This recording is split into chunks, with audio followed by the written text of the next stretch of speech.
Pittsburgh's Action News 4 starts now with breaking news. We are following several breaking stories for you right now. Thanks so much for tuning in with us here at Pittsburgh's Action News 4 at 4 o'clock. I'm Kelly Sasso. And good afternoon. I'm Andrew Stockey. We're covering both local and national headlines, topping your top 4 stories at 4 o'clock. Okay, we're going to start here with the Pittsburgh Institution announcing it is ceasing operations. The Pittsburgh Post-Gazette announced it is shutting down in May. Just a few days ago, the owners also announced they were closing the city paper. Post-Gazette workers had been on strike for years. It was just a few months ago a judge ordered them back to work with years of back pay. Breaking news in Minneapolis. A woman has been shot and killed by an ICE agent. Homeland Security officials say the woman tried running down an ICE officer with her vehicle. However, the city's mayor and police chief say the 37-year-old woman was driving away when an agent shot her. More on that. Plus, the search is on right now for an assault suspect out of Latrobe. Police say they almost got Sean Prince into custody last night. He is wanted on simple assault and harassment charges out of Rostraver Township. The borough of Millvale may be forced to shut down services. Officials have filed a petition asking to borrow $2 million. They say a recent property tax hike will not be enough to cover debts and expenses.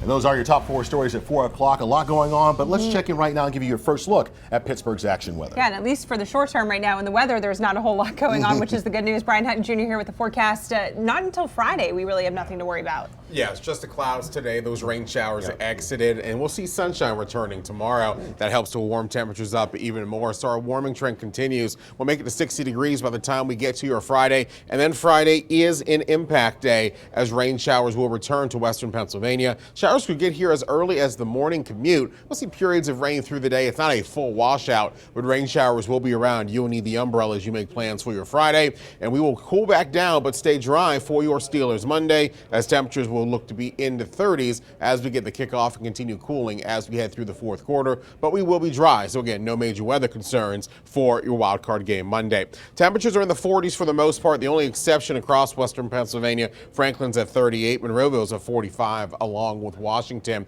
So again, we're back to the 50s tomorrow, 60s Friday with our impact day. Those showers linger Saturday and then back to January as we head into Sunday. So a little taste of spring.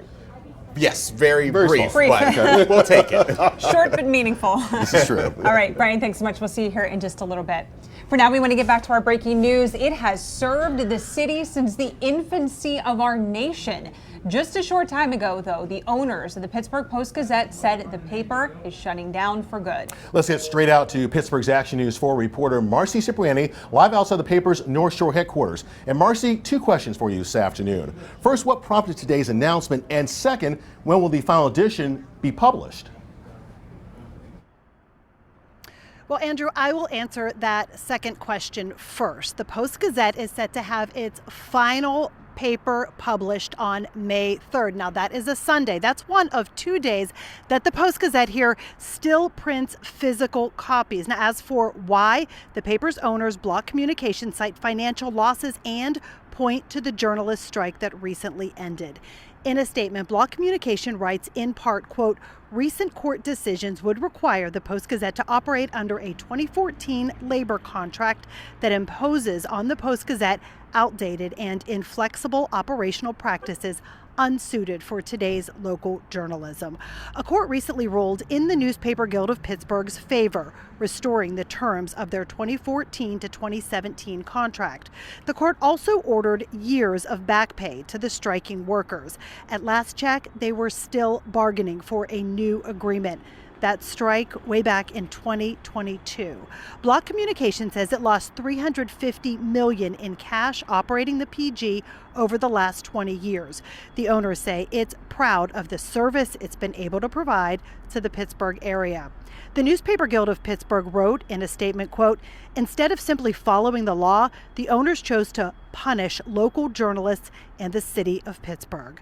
I just spoke with Andrew Conti, the managing director for the Center of Media Innovation at Point Park and a journalist in the Pittsburgh area for decades, about the PG's announced closure. People have been thinking about what it would mean to lose the Post-Gazette for a long time, but when it actually happened today, it felt like a gut punch. I mean, we just learned on New Year's Eve that City Paper was closing, and that felt like a gut punch then. This feels like a seismic change. New at 5, Conte addresses not only the impact on local journalists, but on the entire community. Covering Allegheny County from the North Shore, Marcy Cipriani, Pittsburgh's Action News 4. Okay, Marcy, thank you. Now we want to turn to our other breaking news coming out of Minnesota. An ICE officer shot and killed a woman today. You just heard Governor Tim Walz speak on that shooting in an ABC News special report.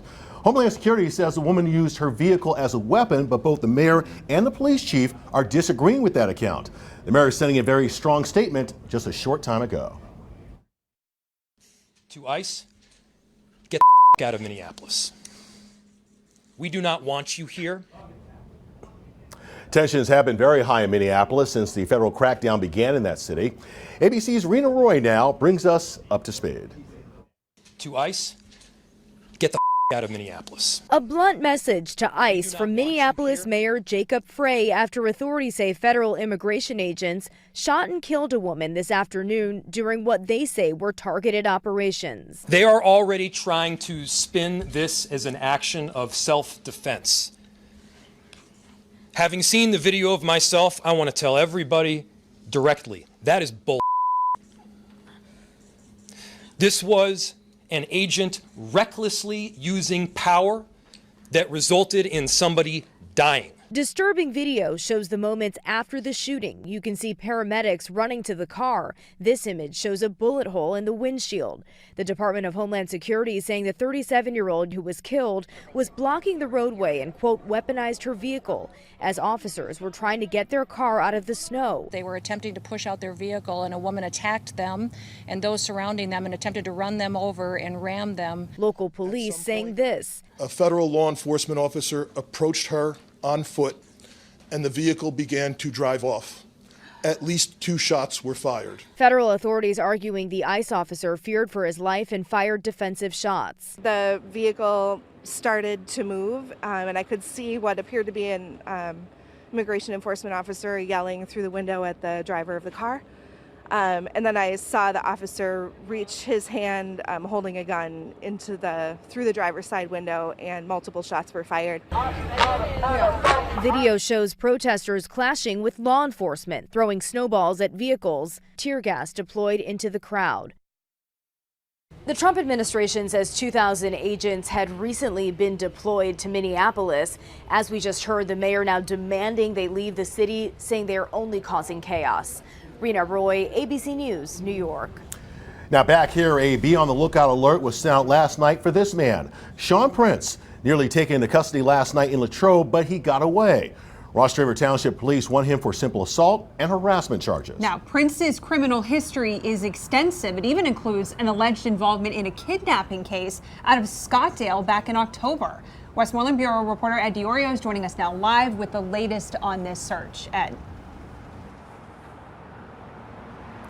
Yeah, Kelly, let's just start with the fact that Sean Prince has 29 criminal dockets just in Pennsylvania dating back to 2016. And that's why when Latrobe police got a tip that a man matching the description of Sean Prince was potentially in the city at the time, that's why Latrobe, Derryboro, and state police responded to the city last night. But ultimately, if Prince was in the area, he got away. As I mentioned, several agencies were a part of the search last night in one part of town. Specifically, it was on Spring Street and close to Christ the Divine School near Chestnut Street as well.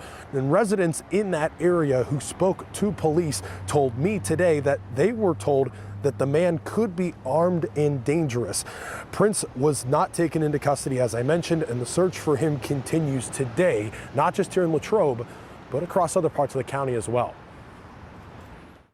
We were just like sort of hunkered down, hoping that they'd catch him, and then this morning I woke up and he still hasn't been caught. I'm guessing he's probably not in this area anymore, but yeah, it's still, frightening. It's still scary. So Ed, you mentioned here Prince's criminal history and his involvement in a case where a Scottsdale woman was kidnapped. Did police say how they think he was involved in that? Well, Kelly, cast your mind back to October of this year. A woman from Scottdale was kidnapped, found her way back to the borough, went missing for days after that, and then eventually was found in Kentucky with her husband, who police believe kidnapped her in the first place. Police believe the man in that case is Sean Prince. And Prince was arrested in Kentucky by officers there in October, but he posted bail for that case in December. So that explains why there is a search out for him again out of last night. We'll have more about his criminal history and the latest on that search for him in the full report coming up at 5 o'clock. Covering Westmoreland County in the city of Latrobe, Ed Diorio, Pittsburgh's Action News 4. Okay, Ed, thank you. Now we want to bring you a live look at I-79. The northbound lanes near Cannonsburg in Washington County are back open, but they were shut down for hours today from a rock slide. It blocked the lanes, bringing the morning commute to a standstill. Now take a look at this. Sky 4, Pittsburgh's only news chopper, is showing us and giving us this vantage point of the stretch that was affected. When they arrived, most of that debris was moved and the road reopened. State police say 2 SUVs were damaged by that debris. Engineers had to evaluate the hillside to ensure it was safe to reopen. And the good news here, no one was hurt. Yeah, absolutely. All right, we want to go now to the money issues plaguing a local borough. That's right. The borough of Millvale says it needs to borrow money to help pay its debts, or it may have to shut down. Pittsburgh's Action News 4 reporter Carlos Flores is covering Allegheny County tonight. He's live in Millvale with how the borough is looking to keep services running. Carlos. Well, Andrew, Kelly, there are still plenty of potential scenarios the borough of Millvale is facing. And like you mentioned just a second ago, potentially shutting down government services is on the table if they can't get that $2 million loan approved. According to a petition submitted to the Allegheny County Common Police Court, this $2 million loan will allow them to cover their debts, current projects, and any unexpected expenses. But if you remember, just last month, the borough increased property taxes by 58%. But according to them in that petition, they say that that increase still won't allow them to cover those things I just mentioned. Now, with the potential of fire, police, and EMS services all being affected, potentially affected rather, people here in the borough want answers. But if you want to be your own borough, you need to be able to support being your own borough. I don't want to be a part of this city personally. I love being in a small borough, but that also means that if you want to have the benefits of being a small borough and a small government, you need to be accountable for everything that you have going on within your jurisdiction. Carlos, how soon will the borough know if they will get that $2 million loan? Well, unfortunately, it won't be tomorrow. It would actually be a week from tomorrow. Next Thursday, they'll have that hearing for that petition at the City County building in downtown. And coming up on Pittsburgh's Action News 4 at 5, we'll hear more from people here in Millvale Borough on what they're hoping for as the situation continues to unfold. But for now, covering Allegheny County right here in Millvale Borough, Carlos Flores, Pittsburgh's Action News 4. All right, Carlos, thank you. And